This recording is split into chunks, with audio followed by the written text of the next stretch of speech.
Welcome to Thriller Vault, where thriller writers tell their favorite stories. I'm your host, Phil Williams, and tonight I have a very creepy story by Damian Vargas, told to you by Luke Richardson. Now, Damian Vargas writes action thrillers with a vein of dark humor. He's a self-exiled Brit living and working in Spain on the Costa del Sol. Experiencing everyday life in southern Spain opened Damian's eyes to the dark underworld that occurs mostly beyond the view of the annual influx of holidaymakers. These regular criminal goings-ons, coupled with the rich tapestry of life and stunning locations on the Costa del Crime, sparked a deep desire to write dark and fast-paced action and thriller stories. 6 Hard Days in Andalusia was the first of these and was followed by the prequel, Den of Snakes. These were followed in August of 2021 by his new historical suspense thriller, The Dark Place. You can check out Den of Snakes for free on his website, DamianVargasFiction.com. Luke Richardson also has a free novel on his website at LukeRichardsonAuthor.com. Without further ado, let's get into the story. This is The Man Black by Damian Vargas. I'm that guy, the one who won't talk to strangers at trade shows and conferences, the guy who avoids eye contact on the morning commuter train, the guy who sits next to you on a flight but never initiates a conversation. I'm that guy. Most people assume that I'm shy, ignorant, or totally boring. Well, I'll confess to the shyness. It's an affliction I've carried since my childhood, which is now many years in the past. Am I ignorant? I don't think so, although I'm cognizant that an ignorant person would probably answer just as I did. I have a postgraduate engineering degree, an addiction to current affairs, and a deep affection for history and biographies. So am I boring? Well, what makes for a boring person? A lack of life experience? No interesting tales to share, maybe? No scars of either the physical or mental varieties? By those measures, then I am boring, it is true. But then my life changed, and now I have a story to tell. I fly often. I work in construction as a project quality controller. And yes, that does sound boring, I grant you, for a big multinational based out of London. That necessitates frequent travelling around the Europe, the Middle East, and North America. I hate flying, but my seniority in our company means that I nearly always get to fly business class. I like that. No queuing with the economy customers. I can wait in the comfortable lounges, and I have a space of my own while in the air. And I have no need to interact with anyone from home to hotel, except for the check-in and flight attendants. But this flight was different. A colleague working on a project in the south of Spain had been taken ill, and I was the logical replacement. The only issue, I had to get there early the next morning, and the only flights available were on the tourist cattle buses. I remember my trepidation as I pulled up in my cab at London's Heathrow Airport. The masses were thronging, kids crying, parents irate at them and at each other. Chaos constrained to a series of concrete and steel encasements, and not long after, within the belly of a big blue and yellow Boeing 737-800 that stank of freshly applied antibacterial cleaner and frustration. I found my seat. 15E, a middle seat on a row of 3. A man in his late 50s already ensconced in the window seat, his hair greyer than it should have been and his eyes fixed on the wet grey outside. He peered at me as I clambered into my seat, gave me a nod but no smile, then turned back to the trickles of rainwater on the rectangular portal to his side. He was clutching at a paperback novel on his lap, I noticed. One of those ridiculous affairs about a vigilante roaming a small town in America, writing justices and leaving trails of blooded corpses in their wake. It looked newly bought, the spine unbroken and the cover pristine. Another one of the millions of spontaneous airport purchases that spend years accumulating dust on a person's bookshelf before being donated to a charity store. I inserted my bottle of water, my phone, and a packet of boiled sweets and my boarding pass into the small pocket in front of me, and placed my noise-cancelling headphones around my neck. Then buckled up my safety belt. Is this row 12? I peered up and to my left, and into the face of a tall, dark-haired man.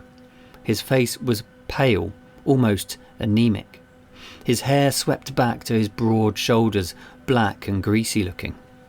It's as if he'd been toiling at some form of manual labour for several hours, but he smelled divine. He glanced at the other man to my right, as if expecting him to answer the question. The man with the paperback remained peering out into the increasingly heavy rain. No, I replied, while jabbing my index finger at the row numbering above, the black and yellow sign less than 3 inches from the tall man's face. Oh, sorry to have bothered you, he said, his eyes once again traversing from me and the man sat at my right. He walked away and lowered himself into a seat 3 rows in front, and so, I assumed, that was the last of our encounter. But 5 minutes later, just as the attendants at the front of the aircraft were closing the door, I saw him returning, his black backpack in hand. He stopped adjacent to me and laughed as he opened the overhead luggage compartment, and then grinned. Turns out I was in row 15 after all. He slammed the compartment door shut, and then sat down next to me and offered his hand. Frank, he said, with a smile designed to melt the heart of any heterosexual woman. Frank Black, he said.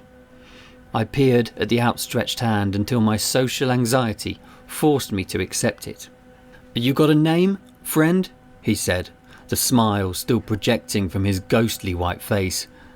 Terry, I said. Terry, he replied, his dark pupils locked onto my eyes. Just Terry, I said. His smile morphed into an amused smirk. Okay, just Terry it is. He looked past me to the man to my right while tightening up his seatbelt. And what line of work is it that takes you to Malaga this grim morning, just Terry? He asked. I had already decided that I did not like this individual. My normal course of action would have been to bury my head into a document or to feign sleep. But his manner was proving more than irksome. Mightn't I just be heading for a vacation out in the sun? I responded, just like everyone else on this plane. He held my stare for an uncomfortably long time, his eyes running over my cotton shirt, my pressed trousers, and my polished leather shoes. You're not on holiday, friend. Anyone can see that. The man to my right shifted in his seat, knocking my elbow. My apologies, he murmured, but then looked into the face of the man with the greasy hair. His eyes widened and his jaw lowered. It seemed to me as if the temperature in the plane had suddenly dropped a few degrees. Hi there, friend, said Black. Hello, stuttered the man next to the window. He seemed to withdraw into himself, his legs pushing together, his hands flat on his thighs. He looked back towards the window. Frank Black smiled. It seemed to me to be the reaction that many of us have when we realise we've just solved a minor conundrum or expelled doubt from our minds. He sat back in his chair, but just as I reached for my earphones, he turned back to face me. So, your job, what is it that you do? I sighed. Look, Mr. Black, I don't want to appear rude, but I have an important audio recording I need to listen to before I get to Malaga. I held up the earphones to exaggerate my point. Not a talker then, he said. I beg your pardon, I replied. It's okay, I get it. You don't normally travel economy. He unleashed another of his devilish grins. No drama. Okay, good, I replied. I mean, I don't want to cause offence. The man to my right shifted in his seat again. Well, that's not really accurate, is it? Said Black. Pardon me? I replied.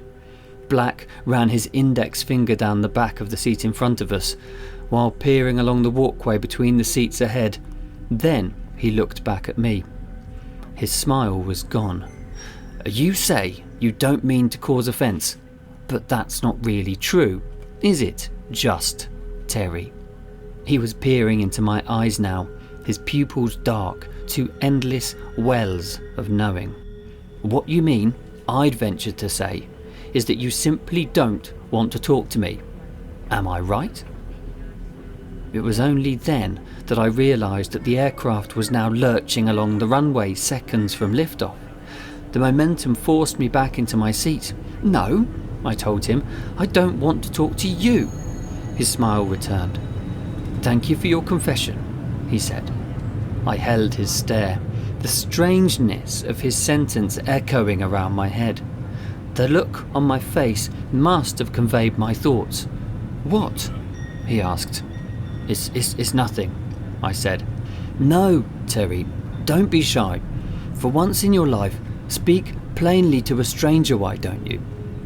His accent, which at first I'd have sworn was that of a well-bred English grammar school man, now seemed to belie a hint of having originated in the southern states of the US. I'm sorry, I said, unable to mask my surprise at his candour. Speak plainly is all. For a man who speaks his mind when asked is merely granting another a degree of respect, don't you think? Black said. I decided to move past this latest question and to address the prior one. You used quite an odd phraseology. That's all I meant. I did, Black said. Yes, I agreed. He scratched at his stubble. What did I say? His face appeared playful as a wizened old man coaxing the truth out of a stubborn adolescent. It irritated me even more. You thanked me for my confession, I said. That is not only an odd choice of words, but it's also wholly inaccurate. I confessed to nothing.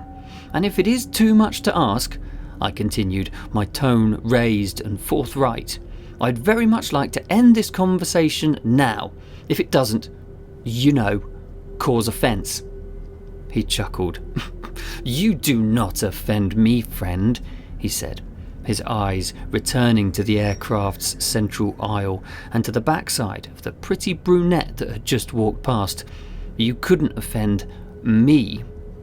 Assuming our exchange to be over, I again made to lift my earphones to my head, but was again interrupted by my irritating neighbour. But this time, it wasn't I to whom he was directing his attention. Excuse me, friend, but I can't help but feeling we've encountered one another previously, he said. The man to my right slowly arched his head to face Black. I don't believe so, he said, although his tone seemed at odds with his assertion. They held each other's stares. The name's Black, Frank Black. The man to my right shook his head. No, I'm sorry, sir. I don't recollect, and I have a strong mind for faces and names. Very, very good mind for such things. Black muttered. Then surely I am mistaken. My apologies. It's quite all right, said the man to my right, and then settled back into his seat. Black slapped his thigh and shook his head. No, I'm sure of it, he continued, his voice, I was sure, now twinged with a curt North European manner. It was if the man was a vessel in which resided a multitude of people. It put me on edge, I have to admit. I reached up to the ceiling ventilation nozzle and twisted it to turn off the cold air. The nozzle was stuck. Frozen. Black leaned forward in his seat, eyed the man to my right, then looked at me. How do you suggest we get to the bottom of this problem, just, Terry? I sighed again, dropped the earphones to my lap. Can you just stop calling me that? I said. Calling you what? Black said. You know what? I said. He peered at me, his face that of an innocent child. Please just stop calling me just Terry, I said. To be truthful, I find it most annoying. But you said that was what they call you, he said, one eyebrow raised. I shook my head. Black's turn of phrase was beyond curious, like that of someone who has become so immersed in historical fiction that it's affecting their psyche. I chose to ignore that. My name is Terry Dixon, not just Terry, for Christ's sake. The man to my right jolted somewhat, as if he'd been poked in the back. Black's face was one of mock indignity. For what do you know of Christ's sake? He asked, while glancing once again at the man to my right. What? Nothing, I said. It's just a turn of phrase. You're angry at me, Black said, and it caused for you to not only raise your voice, but use the Lord's name in vain. The Lord? I said, while raising my eyes to the aircraft's roof panels. Come again? The phrase is the Lord, not your Lord. Is this some technique you use? Some technique, Black said. Using words in curious ways to confuse people, I asked, to catch them off guard. Is this some elaborate grift you're attempting? Black smirked at me. I was merely making it clear that he is your Lord and not mine. Oh, well, that's okay, I suppose, I said. We're in agreement then. How so? Black said, inspecting me in the same manner that I might inspect a newly constructed edifice. I mean that I'm not religious either, hence we're in agreement. The temperature in the cabin seemed to have dropped again. The windows had all misted up, a phenomenon I had not noticed before on any previous flight. I didn't say that I'm not religious, Terry Dixon, Black said, merely that he is not my lord. Black shifted his gaze to the man to my right. Isn't that right, Mr. Sanchez? The man to my right softened. His eyes looked on the safety instructions on the back of the seat in front of him.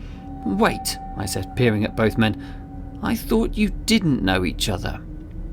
We know of each other, said Black, his tone almost menacing. We do not actually know each other. One of the attendants was approaching now. The man to my right waved his hand to catch her attention. Yes, sir, she responded. I'd like to move, please, to another seat. The attendant's confusion was plain to see. She looked at Frank Black and then at me. Is there some kind of problem? She asked. There's all kinds of problem, honey, said Black with a grin, but none that you can solve. He touched his hand to her arm, just the barest of contact, but she jolted. Her face locked at his. It was as if a powerful electric current had passed between them. The attendant held his stare for several seconds, and I realised that she was biting hard on her lip. A small trickle of blood emerged from under her teeth. Black lifted a paper handkerchief up and touched his own lip to indicate that she was bleeding. The blonde woman took the paper and dabbed at her mouth. I'm sorry, I need to go. She swiveled away from us and then hurried down the aisle. What did you just do? I said, a rising tautness in my chest, while trying to create some space between myself and the man who called himself Black. He winked at me. "'Tis merely the power of suggestion," he said, a glint of darkness in his eye. "A cheap parlour trick. You don't need to be of any significance to be able to perform such acts where I'm from," he said. His voice was now that of a Hispanic. I looked at the man Sanchez. He was gripping his thighs and he was trembling. This man, Black, and he surely had business between themselves, a business that every fibre of my being was screaming for me to have nothing to do with. I started to reach for my things. "What are you doing, Terry?" said Black in an interrogative tone, his accent now that of an officious Aryan. I think I should let you two gentlemen sort out whatever business you have between each other." The plane is full, Black said. There's nowhere else for you to go. I was standing. I looked around me. It was true. There was not an unoccupied seat anywhere. And then I saw the faces of the other passengers.